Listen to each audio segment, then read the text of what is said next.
recording. Heute ist der 27. Juni 2023. Ich lese ein Buch aus dieser Serie. Die Serie heißt A Young Economist's Guide. Und ich habe mich für dieses Buch entschieden. Complementary Goods. Written by Tu-Anne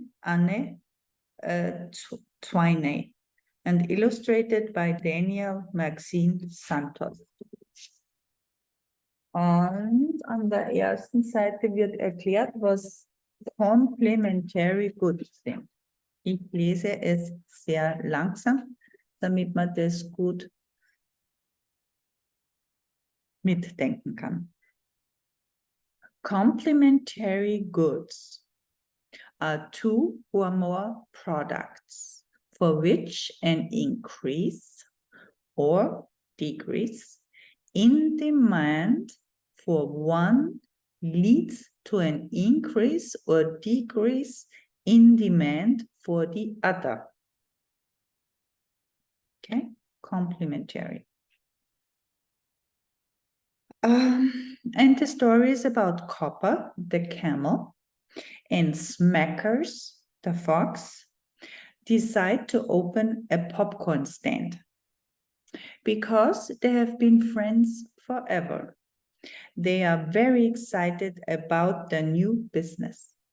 Unfortunately, they both soon discover that there really is not enough work for both of them to do in such a tiny shop.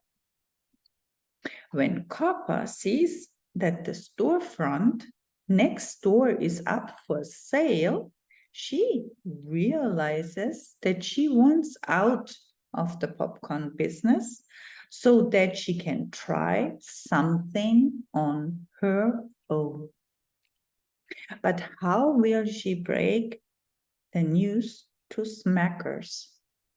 How can she preserve the friendship while also striking out on her own? These are two very important questions for many of us.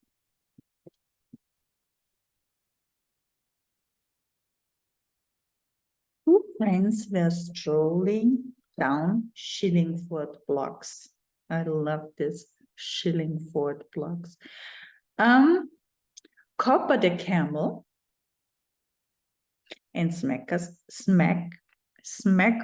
the fox. The fox is a she. Oh, the other one is a girl. Was it? You're two, yeah. They had been friends for years, almost forever, and spent nearly every afternoon together. Today they went out to walk, talk, and shop. They had jokes to share and stories to swap. After walking a bit, Copper's stomach crumbled. No, not crumbled, rumbled. It made sounds. I knew I should have had breakfast, she grumbled. Smacker says, let's get a snack to brighten your mood. So they switched from shopping to searching for food. They went to the bakery, diner, and deli, but Copper saw nothing that appealed to her belly.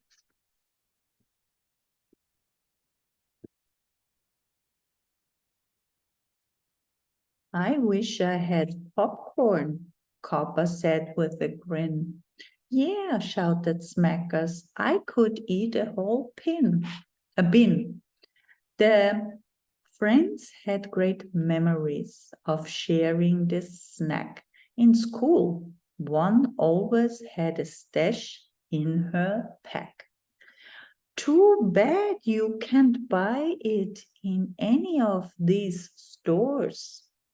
Maybe we can make some once we are indoors.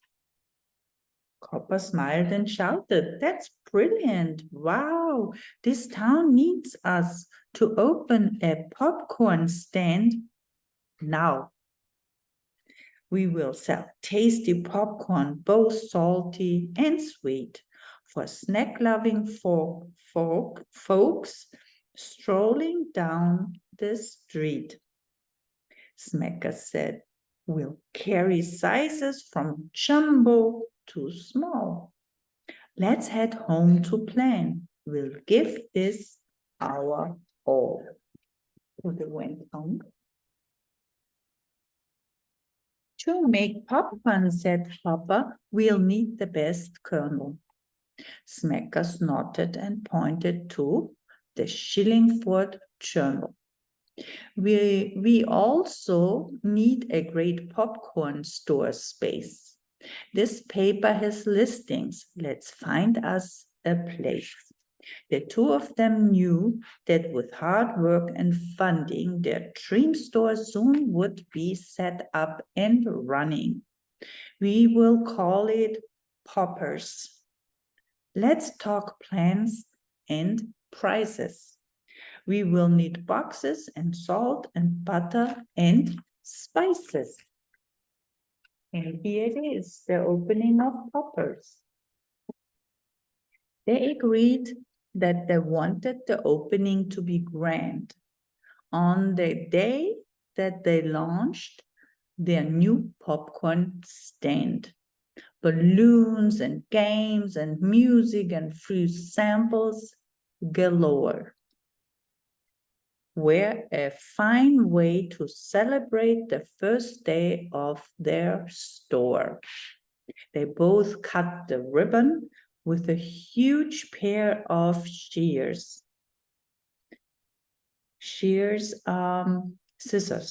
wearing smiles that stretched to the tips of their ears.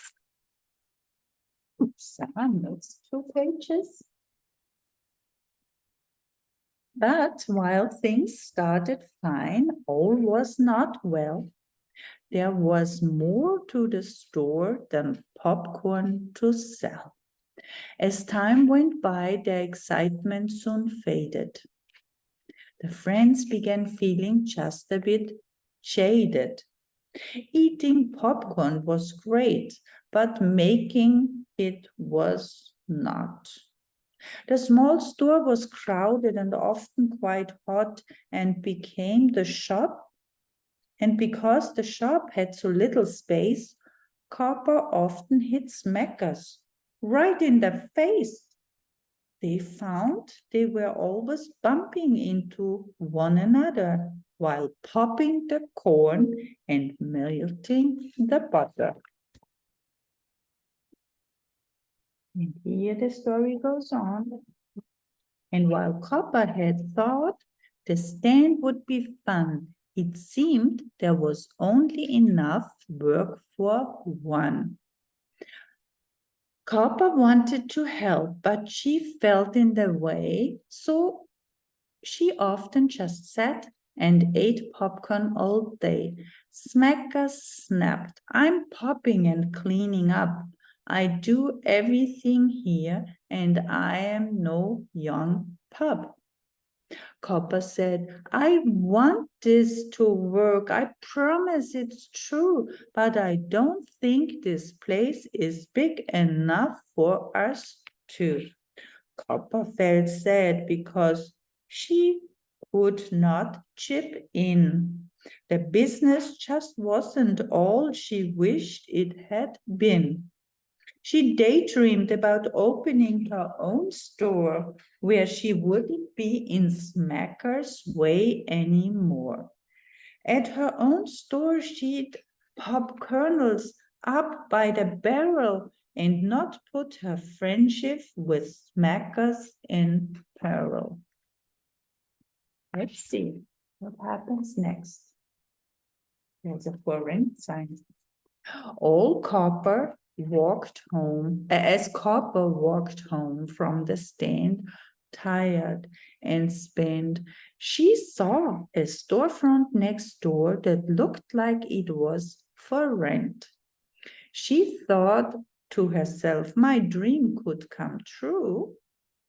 I can open a place next door that's brand new.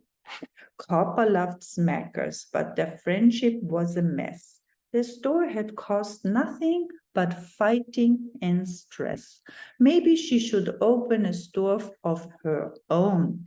It would be so much easier if she were alone.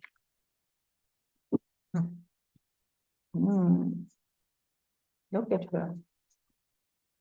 Papa thought 2 shops would surely be better than 1. Double the popcorn means double the fun. I can't wait to tell Smackers about this new plan. We'll keep our friendship and each have our own stand. Smackers, I know how to help out this store. I will open a new popcorn shop right next door. And what does Smackers say? Smackers tells Copper, let me stop you right there. I have to tell you that I don't think this is fair. With 2 stores like this, people must choose. We'd split all our customers. We would both lose. Papa sat back and looked very distressed. This was not the response that she would have guessed. 2 stores would mean the friends would compete. 2 popcorn stands is too many for just one street. So, do they find a solution? Papa wanted Smacker's stand to be a success, but she also wanted her own. This was a mess. She needed a store that would not hurt her friends' store. Something that would serve both of their ends. There were already so many stores in this town. She wanted to have something that wasn't already around. Copper knew that her business could never be boring. She needed something exciting that would get the crowd roaring. Okay, so let's see. What does it say? Then they thought of a place the town had not seen. A place to watch movies on the big screen. This was a plan that would benefit them both. A theater could surely cause popcorn sales growth. Before buying tickets to see shows at Copper's, Fox would get movie snacks next door at Popper's. When demand for one good creates demand for the others, the goods are complementary. They benefit one another.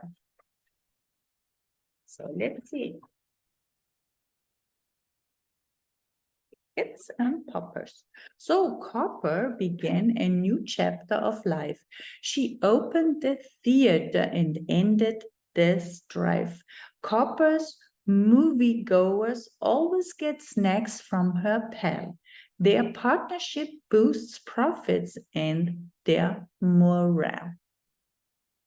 For both entrepreneurs, business is booming. They don't need to worry about competition looming. Patrons eagerly line up to buy tickets from Copper, and Smacker supplies them with treats from her Popper. Both Copper and Smackers feel like they have won. They are turning huge profits and having such fun.